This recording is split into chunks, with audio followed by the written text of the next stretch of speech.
Assalamualaikum warahmatullahi wabarakatuh. Perkenalkan, nama saya Ririn Dwi Fitriani dari kelas 10 IPS 3. Di sini saya akan mempresentasikan kehidupan manusia praaksara Indonesia.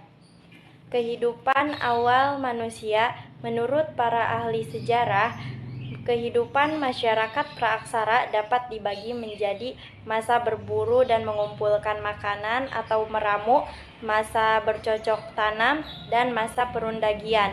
Adanya pembagian tersebut ditentukan berdasarkan penemuan-penemuan hasil kebudayaan yang memiliki karakteristik yang berbeda-beda setiap masanya.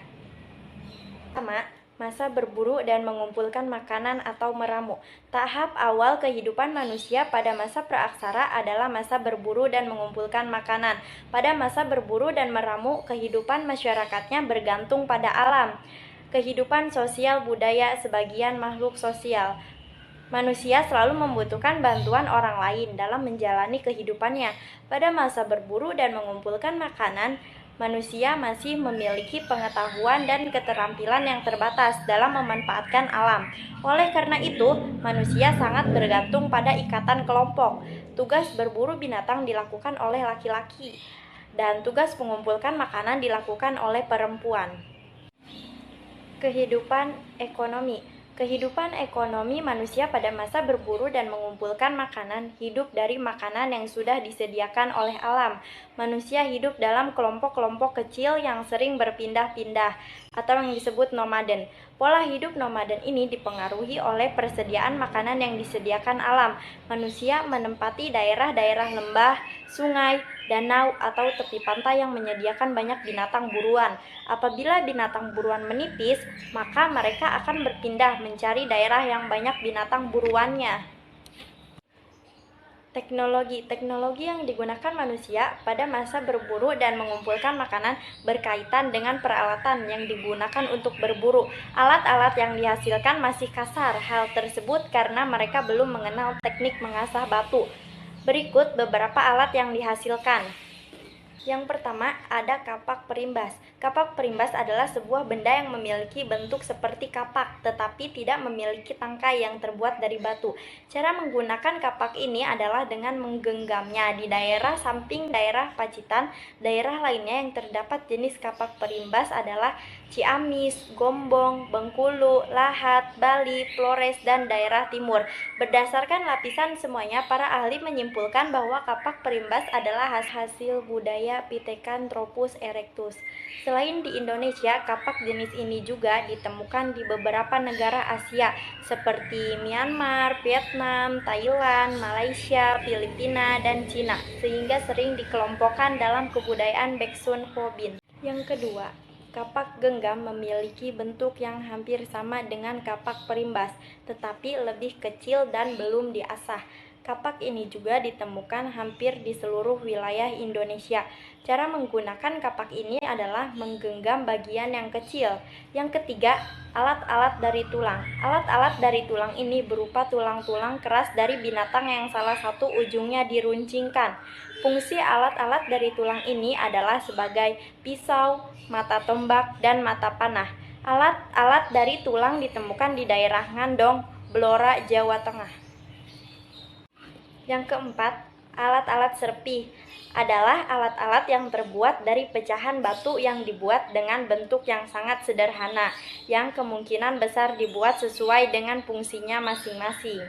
Dilihat dari bentuknya, kemungkinan alat-alat serpih itu antara lain memiliki fungsi sebagai pisau atau penusuk. Alat-alat ini di Indonesia banyak ditemukan di daerah Sangiran, Jawa Tengah, Cabenge, Sulawesi Selatan, Maumere, Flores, dan Timor. Kebanyakan ditemukan di dalam ceruk atau gua-gua yang merupakan tempat tinggal manusia praaksara. Yang kelima, bentuk kapak pencetak mirip dengan kapak perimbas, tetapi berukuran lebih besar. Fungsi kapak penetak adalah untuk membelah kayu, pohon, dan bambu. Kepercayaan. Kepercayaan pada masa berburu dan mengumpulkan makanan ini diduga telah muncul kepercayaan. Hal tersebut dibuktikan dengan ditemukannya bukti-bukti penguburan yang ditemukan di Gua Lawa, Sampung, Ponorogo, Jawa Timur, Gua Sodong, Besuki, Jawa Timur, dan Bukit Kerang, Aceh Tamiang, Narongroe, Aceh Darussalam. Di antara mayat-mayat yang dikubur tersebut ada yang ditaburi dengan cat-cat merah tersebut diperkirakan berhubungan dengan upacara penguburan dengan maksud untuk memberikan kehidupan baru di alam baka. Selain penguburan tersebut juga ditemukan lukisan cap-cap tangan dengan latar belakang cat merah di dinding-dinding Gua Leang, Pattaya di Sulawesi Selatan dan di Gua Tawet, Kalimantan Timur. Hal tersebut menurut para ahli mungkin mengandung arti kekuatan atau simbol kekuatan pelindung untuk mencegah roh-roh jahat.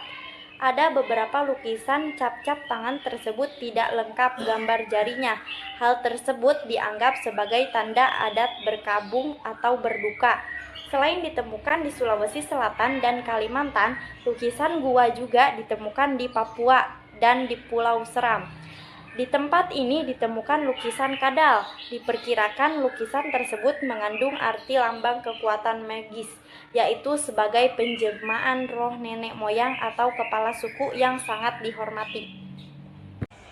Assalamualaikum warahmatullahi wabarakatuh. Perkenalkan, nama saya Nabila Maulidia dari kelas 10 IPS 3. Di sini saya akan melanjutkan presentasi dari Ridho. Masa bercocok tanam. Dalam perkembangan selanjutnya, manusia praksara mulai meninggalkan kehidupan berburu dan mengumpulkan makanan dan mulai mengembangkan kehidupan bercocok tanam. Pada masa bercocok tanam, manusia praksara sudah mulai menetap di suatu tempat dan menjinakkan beberapa hewan untuk diternak. Kehidupan sosial budaya. Kehidupan sosial pada masa bercocok tanam semakin kompleks. Masyarakat sudah mengenal sistem masyarakat yang dipimpin oleh seorang kepala suku. Pemilihan kepala suku tersebut dilakukan dengan sistem primus inter pares. Primus inter pares adalah pemilihan pemimpin melalui musyawarah di antara sesamanya berdasarkan kelebihan yang dimiliki. Kehidupan ekonomi. Pada masa bercocok tanam sudah dikembangkan kegiatan perekonomian yang berbasis agraris atau pertanian. Adapun sistem pertanian yang dikembangkan adalah berhuma, ladang berpindah. Berikut tahap-tahap sistem berhuma. 1. Bersihkan hutan atau sabana, pohon dan semak-semak ditebang. Kemudian setelah kering dibakar. 2. Tanah yang sudah dibuka ditanami jawawut, ubi jaral, talas, dan ketela pohon. 3. Setelah tanah dianggap kurang subur, tanah akan dibiarkan selama 10-15 tahun agar menjadi hutan kembali. 4. Setelah masa istirahat, hutan siap dibuka kembali menjadi lahan pertanian. Selain pertanian, mata pencarian yang dikembangkan adalah perikanan. Awalnya mereka hanya berburu ikan, tetapi seiring bertambahnya penduduk, teknik berburu di muara sungai atau pantai sudah tidak mencukupi lagi. Selanjutnya, mereka ke tengah laut menggunakan perahu sebagai alat bantu, kemudian berkembanglah kebudayaan nelayan. Teknologi. Manusia pada masa bercocok tanam telah mampu membuat perlengkapan pertanian dan perkakas rumah tangga yang efektif dan efisien. Pada masa ini telah dikenal perbuatan pernak-pernik, perhiasan, dan bangunan pemujaan. Perlengkapan tersebut sebagian besar dibuat dari batu. Pada masa ini, manusia sudah mengenal teknik mengasah batu. Oleh karena itu, perlengkapan batu yang dihasilkan memiliki bentuk lebih halus dan elegan. Berikut beberapa peralatan batu yang dihasilkan. 1. Kampak. Ada dua macam kampak konjong, yaitu kampak konjong yang besar disebut Quetzalcoatl, banyak ditemukan di Irian sehingga sering dinamakan Neolitikum Papua, dan kapak yang kecil disebut Cannibal, banyak ditemukan di Kepulauan Ternate dan Sara. 2. Beliung persegi. Wujud beliung persegi menyerupai kampak berbentuk persegi dengan bagian yang tajam di asa miring. Beliung persegi kemudian diberi tangkai dengan teknik mengikau. Beliung persegi digunakan sebagai kampak untuk memotong kayu, cangkul untuk mengolah tanah, dan tata untuk mengukir kayu. Sebagian besar penemuan beliung persegi ditemukan di Sumatera, Jawa, Kalimantan, Sulawesi, dan Nusa Tenggara.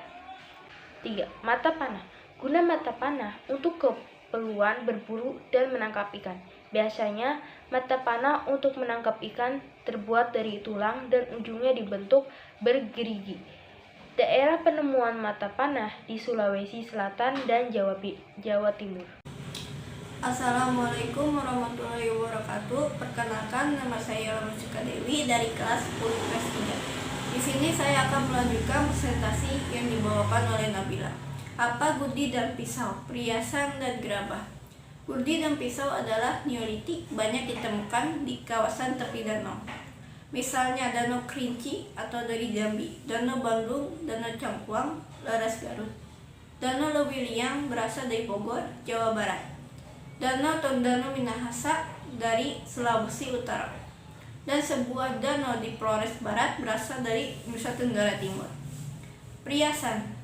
Perhiasan adalah neolitik, ini dibuat dari batu mulia yang berupa gelang. Benda tersebut banyak ditemukan di Tasikmalaya, Cirebon, dan Bandung. Jenis perhiasan itu antara lain gelang, kalung, manik-manik, dan anting-anting. Bahan-bahan yang digunakan untuk pembuatan perhiasan adalah batu indah seperti agat, kalsedon, dan jaspis. Gerabah. Gerabah adalah teknologi yang digunakan untuk membuat gerabah masih sederhana, yaitu dengan teknik tatap sehingga hasilnya masih kasar dan tebal. Kepercayaan manusia pada masa ini sudah memasuki zaman megalitikum. Megalitikum merupakan kebudayaan yang menghasilkan bangunan-bangunan monumental yang terbuat dari batu-batu besar. Punden beruntak. Punden beruntak adalah bangunan bertingkat yang dihubungkan tanjakan kecil yang berfungsi sebagai tempat pemujaan terhadap roh nenek moyang. Biasanya disingkat setiap tingkat didirikan menhir. Menhir atau dengan men batu hir adalah tegak atau berdiri. Menhir adalah tiang atau tugu yang terbuat dari batu yang didirikan sebagai tanda peringatan dan melambangkan arwah nenek moyang sehingga menjadi benda pujaan dan ditempatkan pada suatu tempat. Menhir banyak ditemukan di Sumatera Selatan, Jawa Barat, dan Sulawesi Tengah. Kubur peti batu. Kubur peti batu banyak ditemukan di daerah Kuningan, Jawa Barat. Kubur peti batu yaitu jenazah yang dipendam di dalam tanah yang berbentuk persegi panjang. Sisi, alas, dan tutupnya terbuat dari papan batu yang disusun menjadi peti. Waruga. Waruga adalah kubur batu yang berbentuk kubus atau bulat dengan tutup berbentuk atap rumah. Bentuk dan fungsi waruga seperti sarkofagus, tetapi dengan penempatan posisi mayat jongkok terlipat. Waruga hanya ditemukan di Minahasa. Sarkofagus adalah keranda adalah peti jenazah yang bentuknya seperti lesung, tetapi mempunyai tutup. Pembuatannya seperti lesung batu, tetapi bentuknya seperti keranda atau melindungi roh jasad yang sudah mati dari gangguan gaib. Pada sarkofagus sering dipatahkan motif kedok atau topeng dengan berbagai ekspresi. Dolmen atau dim meja adalah meja batu yang besar dengan permukaan rata sebagai tempat meletakkan sesaji, sebagai tempat meletakkan roh dan menjadi tempat duduk ketua suku agar mendapatkan berkat magis dan leluhurnya. Arca atau patung terbuat dari batu berbentuk binatang atau manusia yang melambangkan nenek moyang dan menjadi pujaan meninggalkan megalitikum. Ini banyak ditemukan di dataran tinggi, Masemah, pegunungan antar wilayah Palembang, dan Bengkulu. Bangunan-bangunan tersebut berhubungan dengan kepercayaan animisme dan dinamisme. Dengan demikian, pada masa ini, manusia telah menganut kepercayaan animisme dan dinamisme. Manusia telah mengenal upacara penguburan mayat yang lebih kompleks adat. Demikian dari saya. Wassalamualaikum warahmatullahi wabarakatuh. Assalamualaikum warahmatullahi wabarakatuh. Perkenalkan, nama saya Reni Mesayu dari kelas 10 IPS 3. Di sini saya akan mempresentasikan pelajaran sejarah minat lanjutan dari Yola. 3. Masa perundagian. Pada masa perundagian, manusia sudah menggunakan sebagai peralatan yang terbuat dari logam. Masa perundagian dimulai pada zaman logam, yaitu pada periode kurang lebih 10.000 tahun yang lalu. Pada masa periode ini, besi dan perunggu mulai digunakan untuk membuat peralatan yang digunakan oleh masyarakat dengan melalui proses yang panjang. Masyarakat Indonesia mulai mengenal zaman logam, suatu zaman yang peralatannya menggunakan bahan logam. Dengan peralatan logam, kehidupan masyarakat dapat berjalan lebih baik dan menghasilkan jumlah barang dan bahan makanan yang lebih banyak sehingga produksi makanan menjadi surplus. A. Kehidupan sosial budaya. Sistem kemasyarakatan pada masa perundagian sudah teratur. Masyarakat di pedesaan membentuk kelompok yang lebih besar dengan penguasaan terhadap suatu wilayah. Mereka menghubungkan desa-desa kecil untuk dikembangkan menjadi kelompok sosial yang besar kelompoknya. Masyarakat tersebut dipimpin oleh seorang kepala suku yang bergelar datuk. Biasanya kepala suku tersebut didampingi seorang dukun yang berperan sebagai penasihat. Benda hasil kebudayaan pada zaman perundagian mengalami kemajuan dalam hal bahan dan teknik pembuatan bila pada zaman sebelumnya hanya menggunakan batu, tulang, kayu, dan tanah liat. Pada masa perundagian telah berhasil membuat benda-benda dari logam, perunggu, dan besi. Kehidupan ekonomi. Kegiatan ekonomi pada masyarakat perundagian sudah kompleks. Pertanian yang dikembangkan sudah maju. Sebagai besar masyarakatnya meninggalkan sistem berhuma dan beralih ke sistem pertanian tanah basah atau persawahan. Selain sektor pertanian, kegiatan di sektor perdagangan dan pertukangan juga mengalami perkembangan. Adanya keberadaan golongan undagi tukang menyebabkan kegiatan perdagangan berkembang pesat. Benda logam yang dihasilkan merupakan komoditas perdagangan yang bernilai tinggi. Benda-benda tersebut dibutuhkan oleh banyak yang sebagai alat pertanian rumah tangga dan sebagai simbol status. C. Teknologi pada masa perundagian. Teknologi ditandai dengan penguasaan teknik pengolahan logam. Benda-benda logam dibuat menggunakan teknik bivalve dan teknik EC/2. 1. Teknik bivalve. Teknik bivalve atau stangkup. Teknik bivalve atau teknik stangkup adalah teknik cetakan menggunakan dua alat yang dijadikan satu dan dapat ditangkapkan. Alat cetakan ini diberi lubang ada bagian atas. Teknik cetak EC/2 adalah teknik cetak perunggu dengan menggunakan cetakan lilin yang dibungkus dengan tanah liat. Lilin yang sudah dilapisi tanah liat tersebut akan dibakar hingga lilin meleleh. Ketika lilin akan dikeluarkan dari lubang tanah liat, kemudian ruang sebelumnya terisi oleh lilin yang akan diisi dengan perunggu cair. Jika perunggu sudah mengeras, cetakan tanah liat akan dipecah untuk mengambil cetakan perunggu. Contoh dari hasil teknik EC/2 diantaranya alat-alat kesenian, perhiasan, kalung, gelang, cincin, dan lain-lain. Teknik EC/2 ini termasuk dalam sebuah sejarah karena pada zaman saat ini teknik EC/2 tidak lagi digunakan. Teknik yang saat ini banyak digunakan yakni teknik peleburan dan teknik cetak yang lebih praktis dan modern. Teknik EC/2 sudah jarang digunakan karena cukup merepotkan dan menyita banyak waktu. Karena teknik tersebut hanya dapat digunakan sekali saja. Pada masa perundingan terdapat beberapa teknik dalam mengolah logam, yang mana diantaranya adalah teknik EC/2, yang mana teknik EC/2 ini sendiri ialah suatu teknik dalam membuat logam dengan bantuan dari lilin dan tanah liat. Posenya sendiri yaitu dimulai dengan membentuk benda yang ingin kita buat dengan memakai lilin. Baru setelah itu lilin yang tadi sudah kita bentuk, kita balut dengan tanah liat serta diberi lubang pada bagian atasnya. Kemudian dilakukan proses pembakaran yang membuat lilin meleleh, dan setelah itu tanah liat dituangkan cairan logam. Kemudian cairan logam tersebut didinginkan sampai dia mengeras, dan setelah cairan logam tersebut mengeras, maka tanah liat tadi dihancurkan atau dipecahkan sehingga terbentuk benda dari logam yang diinginkan. Teknik bivalve, yang mana teknik bivalve ini sendiri merupakan salah satu teknik yang digunakan untuk membuat benda-benda besar, yang mana cetakannya sendiri dibuat dari cairan batu atau kayu. Cetakan ini sendiri ditangkupkan dan dibuka ketika cairan logam sudah dingin atau mengeras. Sekian dari saya, terima kasih. Wassalamualaikum warahmatullahi wabarakatuh. Yang dapat saya sampaikan, mohon maaf jika banyak kesalahan. Terima kasih. Wassalamualaikum warahmatullahi wabarakatuh.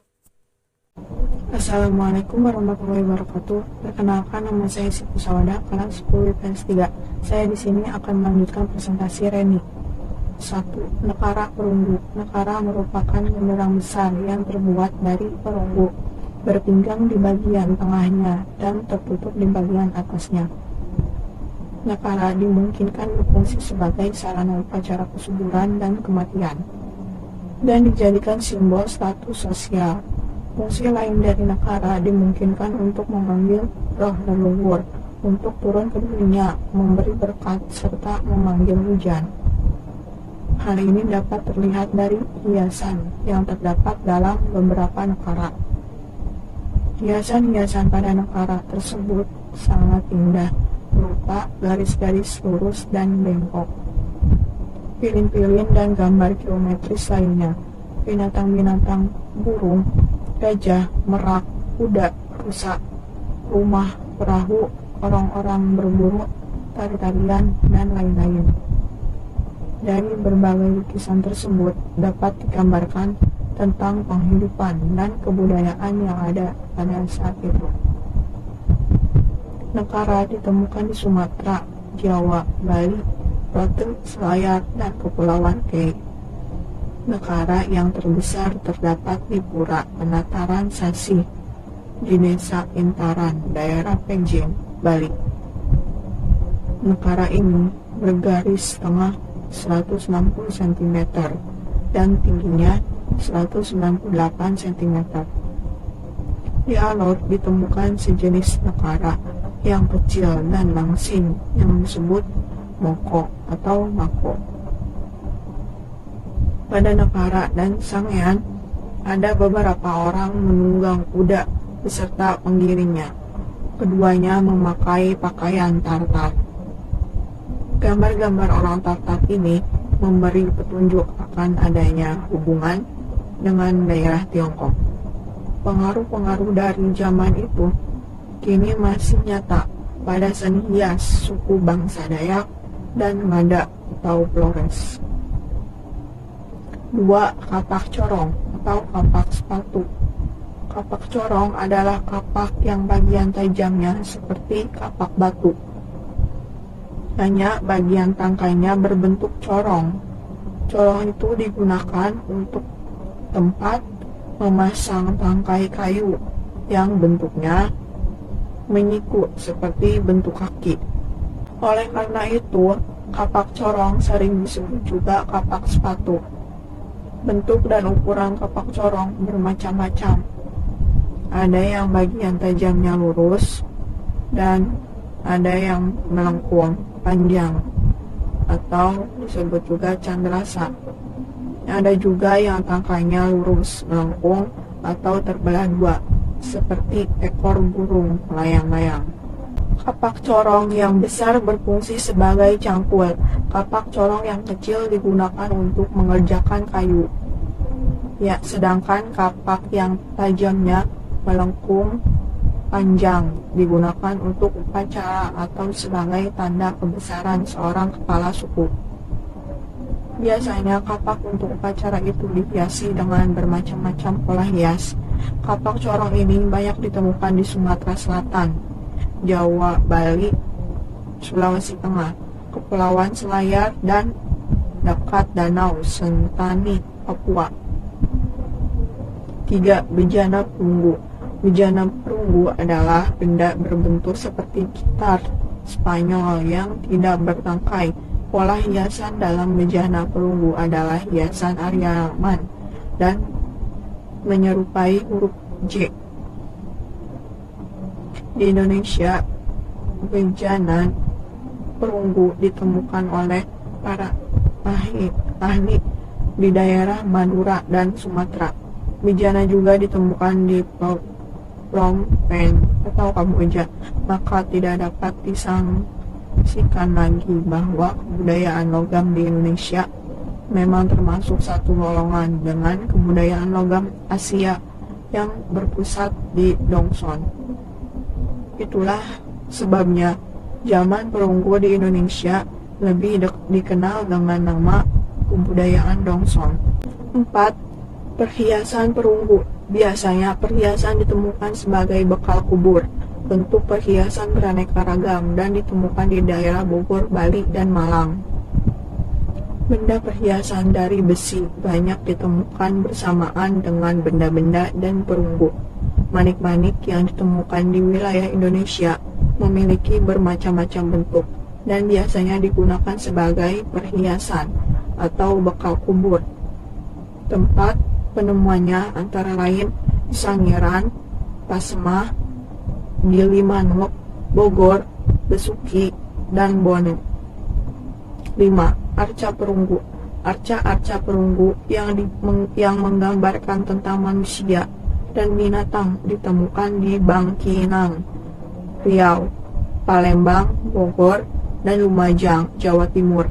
Bentuk arca beraneka ragam, seperti menggambarkan orang sedang menari, naik kuda, dan memegang busur panah, serta yang menarik dari arca tersebut adalah di bagian kepalanya diberi tempat untuk mengaitkan tali atau menggantung. 6. Benda-benda besi. Penemuan benda-benda besi berbeda dengan benda perunggu. Jumlah penemuan benda-benda besi terbatas. Sering benda-benda besi ditemukan sebagai bekal kubur, seperti di dalam kubur-kubur di Wonosari, Jawa Tengah, dan di Besuki, Jawa Timur. Benda besi yang ditemukan berupa mata panah, pisau, sabit, pedang, dan mata tombak, gelang-gelang besi, dan lain-lain. Pada masa perundagian, teknik pembuatan gerabah juga mengalami peningkatan. Bila dibandingkan pada masa bercocok tanam, teknik pembuatan pada masa perundagian lebih maju. Pengerjaannya lebih halus dan lebih tipis karena sudah menggunakan teknik tatap batu dan pelakar atau roda berputar. Penggunaan gerabah pada masa perundagian juga semakin meningkat. Hal ini disebabkan oleh adat atau tradisi masyarakat untuk menempatkan tulang-tulang mayat dalam tempayan-tempayan besar. Assalamualaikum warahmatullahi wabarakatuh. Perkenalkan, nama saya Muhammad Ali Sultan dari kelas sesi B IPS 3. Saya akan membaca kepercayaan. Pada masa perundagian, kepercayaan masyarakat tidak jauh berbeda dengan masa sebelumnya. Mereka masih mempraktikkan pemujaan terhadap leluhur. Hanya saja pada masa perundagian, alat yang digunakan dalam upacara banyak yang menggunakan bahan dari perunggu. Pada masa perundagian berkembang kepercayaan bahwa roh nenek moyang memengaruhi perjalanan hidup manusia dan masyarakatnya. Oleh karena itu, roh nenek moyang harus selalu diperhatikan dan dihormati dengan berbagai upacara. Wassalamualaikum warahmatullahi wabarakatuh.